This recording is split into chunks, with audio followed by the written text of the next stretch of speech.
बात कहना चाहता हूं, जैसे ही आप यीशु मसीह के साथ आते हैं, जैसे ही आप परमेश्वर के साथ समय व्यतीत करते हैं, यीशु मसीह के साथ आप टाइम व्यतीत करना चाहते हैं, आप तुरंत ही अब्राहम के साथ दी गई वाचा, दाऊद के साथ दी गई वाचा के अधीन आ जाते हैं। और मेरे प्रियो, यहां पर एक महत्वपूर्ण चर्चा को अगर हम करें तो यहां पर देखिएगा, जिस समय दाऊद राज सत्ता को प्राप्त कर लेता है और उसे राज सत्ता मिल जाती है और वो राजा बन जाता है, तो उसने एक बात को याद किया और उस चीज को हम आपके सामने पढ़ना चाहेंगे। बहुत ही इंपॉर्टेंट है, आपकी परिस्थितियों में एक बेहतर बदलाव आने वाला है। और पढ़ेंगे उसका दूसरा सामुएल और उसका 9 अध्याय को अगर हमारे साथ आप खोलेंगे जल्दी से, बहुत इंपॉर्टेंट है वो, देखिए हमारे साथ आप खोलें।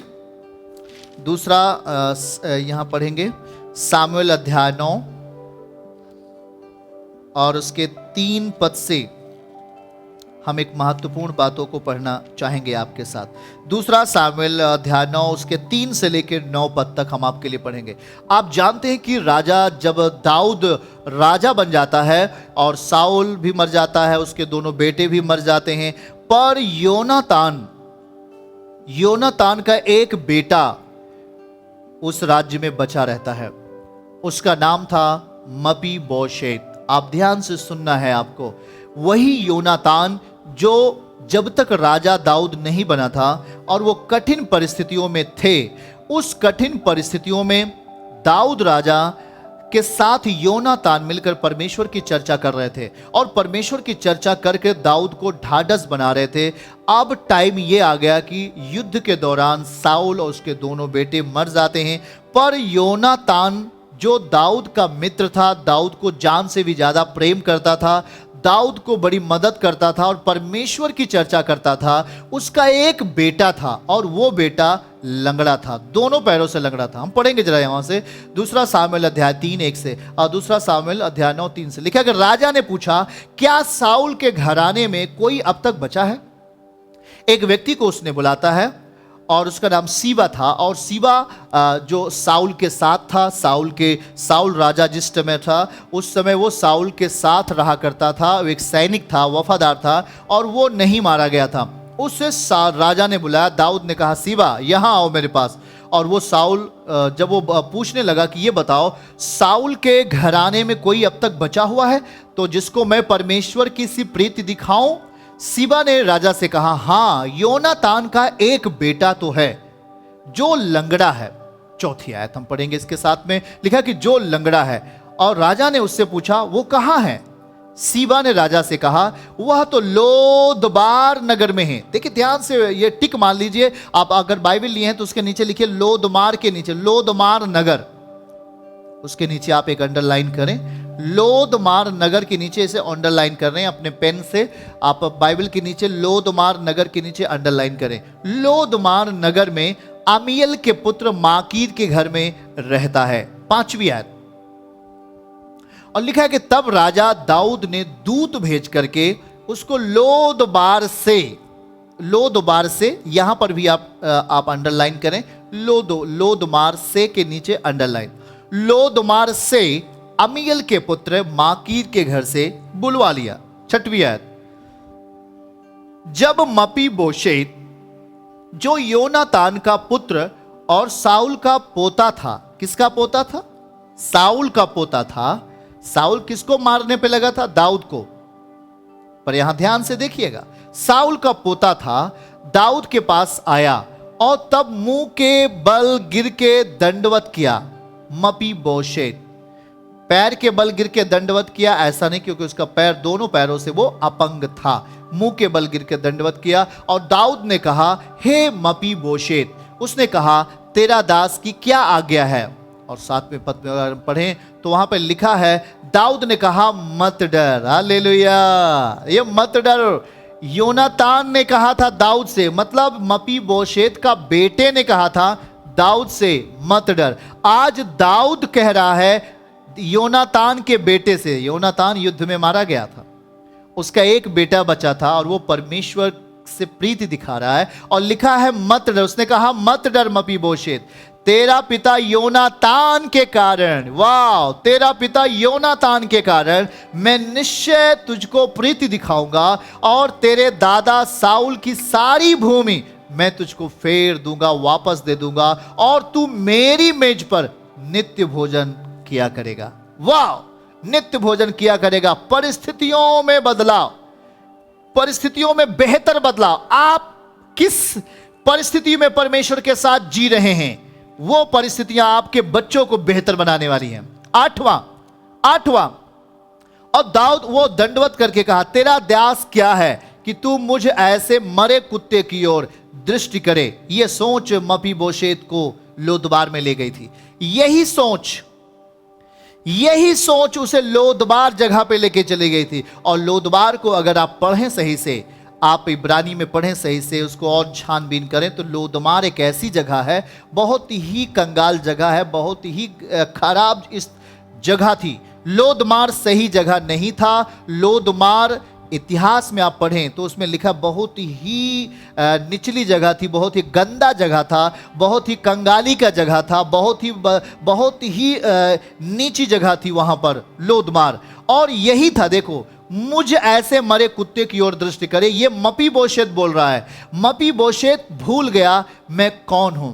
आप भी ऐसे भूल जाते हैं, मैं कौन हूं, आप भूलते हैं मपीबोशेत किस गोत्र से आ रहे हैं, या मपीबोशेत का पिता कौन था, या मपीबोशेत किस गोत्र से है। वो परमेश्वर के राजाओं के गोत्र से है, उन गोत्रों में से है, और वो वाचाओं में है। मपीबोशेत वाचाओं में है, हाँ, वाचा में। और वो वाचा में होने के कारण मपीबोशेत लोदबार जगह में जी रहा है। ये ठीक नहीं है, ये परिस्थिति ठीक नहीं है। आप जिस समय यीशु को ग्रहण करते हैं, आप जिस समय प्रभु को अपने जीवन का उद्धारकर्ता ग्रहण करते हैं, आप परमेश्वर की वाचा में होते हैं, आप दाऊद के वाचा में होते हैं, आप अब्राहम के साथ बांधी हुई वाचाओं में बंधे हुए होते हैं। मेरे प्रियो, इस बात को मैं आपको ख्याल कराता हूं, आप वाचाओं को भूल जाते हैं, परमेश्वर के प्रॉमिस को, वादे को भूल जाते हैं। इसीलिए आप लोदबार जगह पर चले जाते हैं, जहां पर कंगाली है, जहां पर बीमारी है, जहां पर अपंगता है, जहां पर पंगुता है, जहां पर समस्याएं हैं। लिखा है, 9 पद को पढ़ो। और जब ऐसे बोलता है तो राजा साउल के कर्मचारी सीबा को बुलवा कर उससे कहा, जो कुछ साउल और उसके समस्त घराने का था वो मैंने तेरे स्वामी के पोते को दे दिया है। आमीन बोले हालेलुया। मेरे प्रियजनों, हमारी सोच हमारे जीवन को निर्धारित करती है। आज देखो जरा किस तरीके की सोच थी, वो जिस जगहों पे आप रहेंगे वैसी आपकी सोच बन जाएगी। 8वां वचन बैक करो और 8वां वचन हमारे साथ देखो क्या बोलता है मपीबोशेत। उसने दंडवत करके कहा, तेरा दास क्या है कि तू मुझे ऐसे मरे कुत्ते की ओर दृष्टि करे। मरे कुत्ते की ओर दृष्टि करे, यह एक बहुत ही गंदी सोच थी। यह एक बहुत ही खराब परिस्थिति का विचारधारा था मपीबोशेत का। क्यों? ये परिस्थितियां इसके मुंह से, मपीबोशेत के मुंह से निकलने वाले शब्द का प्रभाव कहां से पड़ा? लोदबार। सब लोग बोलो लोदबार, सब लोग कहो लोदबार की जगह। और जो लोदबार था वो सही जगह नहीं थी। वो लोदबार जो सही जगह नहीं था, और लोदबार की जगह अपंगता कहलाता है। इसका दोनों पैर अपंग हो गया था और इसके मुख से निकलने वाले शब्द विपरीत थे। इसके मुख से निकलने वाले शब्द निराशा के थे। इसके मुख से निकलने वाले शब्द इसको नीचे ले जाने वाले थे। लिखा मरे कुत्ते की ओर दृष्टि करे ना। भूल गया मपीबोशेत कि आप भी उसी वाचा में हो। और कौन सी वाचा है? परमेश्वर कहता मैं तुझे पूंछ नहीं, मैं तुझे सिर ठहराऊंगा। व्यवस्था विवरण 28 अध्याय 13 पद। मैं तुझे पूंछ नहीं, मैं तुझे सिर ठहराऊंगा। यह वाचा कहां है? इस वाचा को जब आप भूल जाते हैं तो आप लोदबार की जगह पे होते हैं। आपकी परिस्थितियां बदलाव, आपके रहन सहन, आपके सोच विचारों को बदल देती हैं। अगर आप गंदे स्थानों पर रहना शुरू करें, गंदे विचारधाराओं में रहना शुरू करें, आप गंदे परिस्थितियों में रहना शुरू करें, तो आप ध्यान से सुने, आपकी परिस्थितियां सही नहीं होने वाली। आपको लोदबार से निकलना होगा। प्रभु क्या कहता है? व्यवस्था विवरण 28:13 में वाचा देखो। परमेश्वर कहता है मैं तुझे पूंछ नहीं, मैं तुझे सर ठहराऊंगा। तू नीचे नहीं परंतु मैं तुझे ऊपर रखूंगा। और यदि परमेश्वर की आज्ञाएं जो मैं आज तुझको सुनाता हूं, अगर तू उसे मानने में चौकसी करे तो मत भूलो परमेश्वर के उस वादे को मत भूलो, परमेश्वर की उस उपस्थिति को। आप जब परमेश्वर की उपस्थिति में आना बंद कर देते हैं, जब परमेश्वर के साथ बैठ करके इस बाइबल के साथ चर्चा करना बंद कर देते हैं और अपना टाइम ज्यादा अपने मित्रों को देना शुरू कर देते हैं, वो मित्र जो परमेश्वर के साथ नहीं है, वो घराना जो परमेश्वर के साथ नहीं है, वो आपका सहेली जो परमेश्वर के साथ नहीं है, वो दारू पीने वाला व्यक्ति जो आप परमेश्वर के साथ नहीं है, जब आप उसके साथ अपना वक्त व्यतीत करना शुरू करते हैं, आप एक लोदमार की जगह पे होते हैं और लोदमार आपको अपंगता करेगा। आप दोनों पैर से अपंग हो जाएंगे। पर ध्यान से सुनो, आपको ख्याल करना है, मैं वाचा में हूं। सब लोग बोलो, मैं वाचा में हूं। मैं परमेश्वर के द्वारा दिए गए अब्राहम की वाचा में हूं। और यही वाचा लोदमार से मपीबोशेत को फिर से यरूशलेम में लेके आया और राजा की मेज पर बैठा दिया। हालेलुया, राजा की मेज पर बैठ गया हो। आज आपको परमेश्वर भी लोदमार से लाना चाहता है। आज आपको परमेश्वर भी उस गंदगी से उठाना चाहता है। आज परमेश्वर आपको उन तमाम समस्याओं से उठाना चाहता है और आपको बैठाना चाहता है। आपको बैठाना चाहता है राजा की मेज के साथ में। आमीन, हालेलुया। आपको वो बैठाना चाहता है, आपकी परिस्थितियों को वो सही करना चाहता है, आपकी परिस्थितियों को वो एकदम नया बनाना चाहता है। वो नया, हाँ तो उठा के बोलो, नया बनाना चाहता है। वो आपकी परिस्थितियों को सही करना चाहता है। वो ध्यान से सुने, हम अपने जीवन की परिस्थिति को याद करें। आज लोदमार की जगह अगर आप लोदमार में जी रहे हैं तो आप याद करो यीशु मसीह आपके भीतर है कि नहीं। आप दुख में हो, दाऊद भी दुख में था, तो मपीबोशेत का पिता योनातान वचन की चर्चा कर रहा था और स्थितियों में बदलाव आ गया। आज वो राजा बन गया। उसी रीति से परमेश्वर आपको वादे में रखता है, परमेश्वर आपको वाचा में रखता है और कहता है, याद कर तू किसकी संतान है, याद कर आप किसके बेटे और बेटियां हो। यूहन्ना 1:12, आप किसकी संतान हो, याद करो। आप अब्राहम की वाचा में हो, आप दाऊद के साथ बांधी गई वाचा में हो। आप बिल्कुल भी लोदमार की जगह पे नहीं रहोगे। बिल्कुल, आप चाहे अपंग की परिस्थिति में क्यों ना हो, परंतु परमेश्वर आपको राजा की मेज पर पहुंचाएगा। आप अपनी परिस्थितियों को देखकर रोए नहीं। आप ये न कहें मैं मरे कुत्ते के समान हूं, मैं खत्म हो गया हूं। नहीं, परमेश्वर आपको लोदमार से लेके आने वाला है। वो परिस्थिति से आपको उठा करके राजा की मेज तक परमेश्वर पहुंचाएगा। यह है परमेश्वर का प्रीति।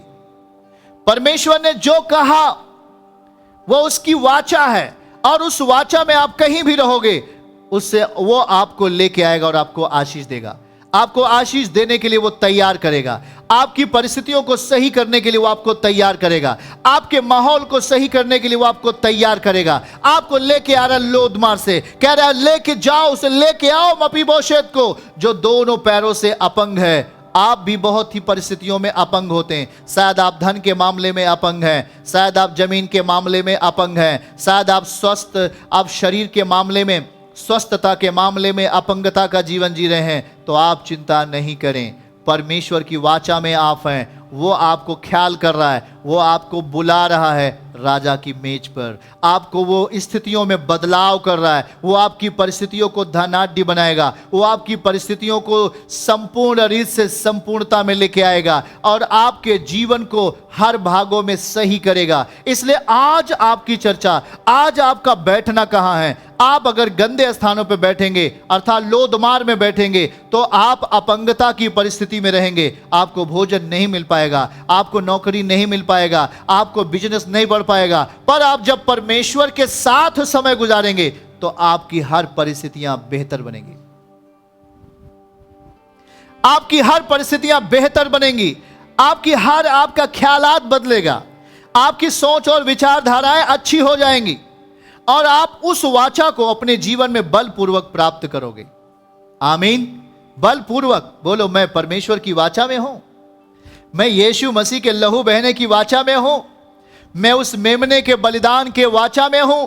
और जब आप मेमने के बलिदान के वाचा में हैं तो वो वाचा आप में पूरी होगी। चर्च की सभी प्रार्थनाओं को और परमेश्वर के दास के द्वारा टीचिंग सुनने के लिए और अपडेट्स को जानने के लिए हमारे इस चैनल को सब्सक्राइब करें और साथ में बेल आइकन को दबाएं, ताकि जब भी लाइव प्रार्थना हो तो सबसे पहले आप देख सकें।